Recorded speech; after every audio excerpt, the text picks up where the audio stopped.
To நல்லதொரு வீணை channel. இந்த வீடியோவில் சீரக சம்பா அரிசியில் சிக்கன் தம் பிரியாணி எப்படி பண்ணுறதுன்னு பார்க்கலாம்.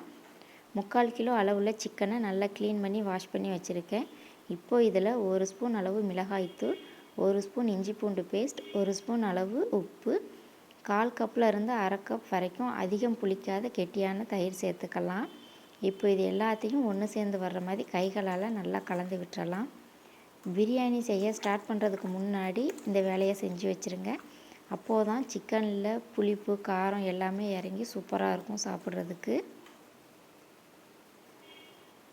சிக்கனை நல்லா கலந்து வச்சாச்சு. இப்போ இதை ஒரு மூடி போட்டு மூடி அப்படியே ஊற விட்டுறலாம்.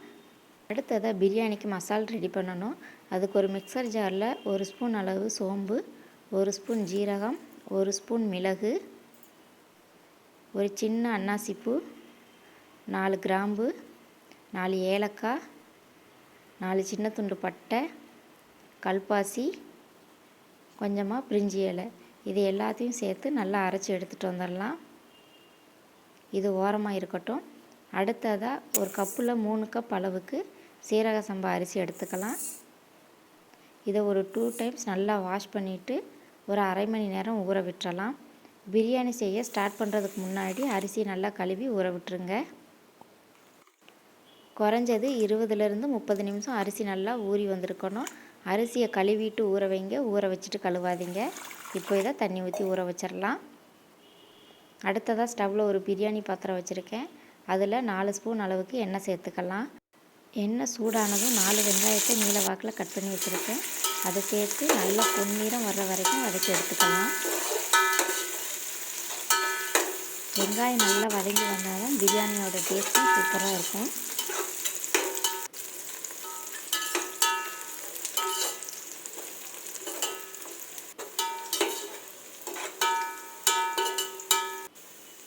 வெங்காயம் நல்லா இந்த அளவு வதங்கி வந்ததும் இதில் 1/2 ஸ்பூன் அளவுக்கு இஞ்சி பூண்டு பேஸ்ட்டு சேர்த்துக்கலாம். இஞ்சி பூண்டு பேஸ்ட் அடிப்பிடிக்காமல் இருக்க கொஞ்சமாக உப்பு சேர்ந்து நல்லா கலந்து விட்டுறலாம். அதோட பச்சை வாசனை எல்லாம் போய் நல்லா வதங்கி வரட்டும். அடுத்ததாக நம்ம கழுவி வச்சுருக்கிற ஒரு கைப்பிடி அளவு புதினா இலைகளையும் ஒரு கைப்பிடி அளவு மல்லி இலையும் சேர்த்து நல்லா வதக்கி விட்டுறலாம். இந்த அளவு வதங்கி வந்ததும் நம்ம அரைச்சி வச்சுருக்கிற பிரியாணி மசாலாவை இதில் சேர்த்துக்கலாம்.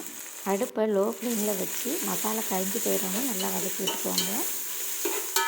எண்ணெயில் போட்டு வதக்கும் போதே அவ்வளோ வாசனையாக இருக்கும். ஒரு தடவை இந்த மாதிரி மசாலா அரைச்சி பிரியாணி ட்ரை பண்ணி பாருங்கள்.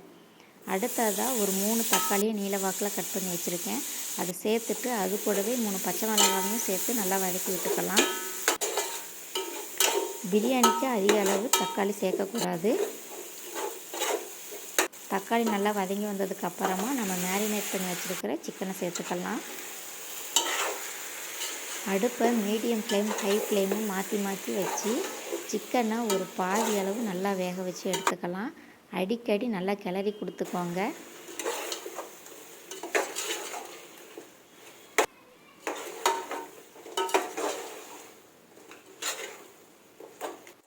சிக்கன் பாதி அளவு வெந்ததும் நம்ம ஊற வச்சு வச்சுருக்கிற அரிசியை தண்ணியை வடிச்சிட்டு சேர்த்துட்டு ஒரு தடவை நல்லா கலந்து விட்டுறலாம்.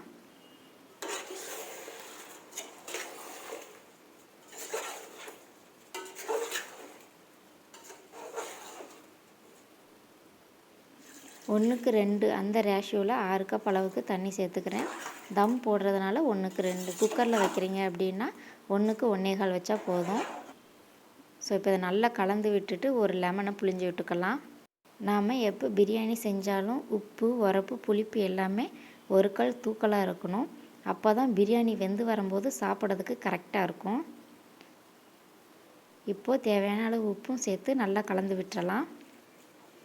அரிசி சேர்த்துட்டு ஒரு தடவை நல்லா கலந்து விட்டுட்டு அடுப்பை ஹை ஃப்ளேமில் வச்சு நல்லா கொதிக்க விட்டுருங்க. இடையிடையே ஒரு 3 நிமிஷத்துக்கு ஒரு தடவை நல்லா கலந்து கொடுங்க.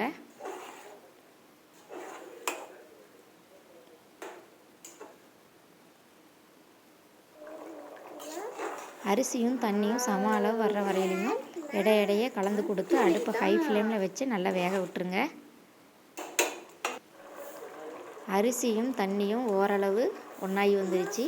இப்போ இதில் ஒரு 2 ஸ்பூன் அளவுக்கு நெய் சேர்த்துட்டு நல்லா கலந்து விட்டுறலாம்.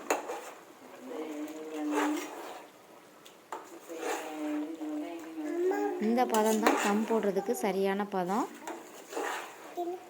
இன்றைக்கி நான் தோசைக்கல் வச்சு தான் தம் போட போகிறேன்.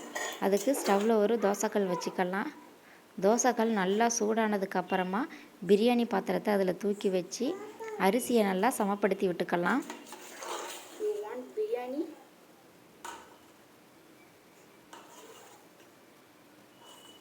நீங்கள் விருப்பப்பட்டீங்கன்னா இந்த ஸ்டேஜில் கூட கொஞ்சமாக நெய் சேர்த்து நல்லா தடவி விட்டுருங்க.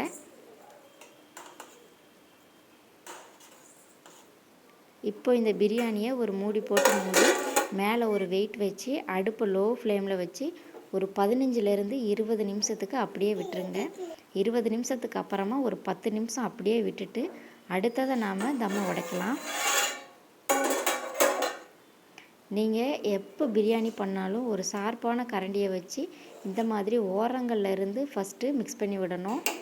ஸோ அப்போ தான் எந்த ஒரு அரிசியாக இருந்தாலும் உடையாமல் அழகாக சூப்பராக வரும். பாருங்கள், அரிசியெல்லாம் சூப்பராக வெந்து சிக்கனுமே நல்லா வெந்து அடி பிடிக்காமல் சூப்பராக பிரியாணி ரெடியாகி வந்திருக்கு. இதே மாதிரி மசாலா அரைச்சி நீங்களும் ஒரு தடவை ட்ரை பண்ணி பாருங்கள். இந்த வீடியோ உங்களுக்கு பிடிச்சதுன்னா லைக் பண்ணுங்கள், ஷேர் பண்ணுங்கள், எப்படி வந்ததுன்னு கமெண்ட் பண்ணுங்கள். மறக்காமல் நல்லதொரு வீணை சேனலுக்கு சப்ஸ்கிரைப் பண்ணுங்கள். தேங்க்யூ.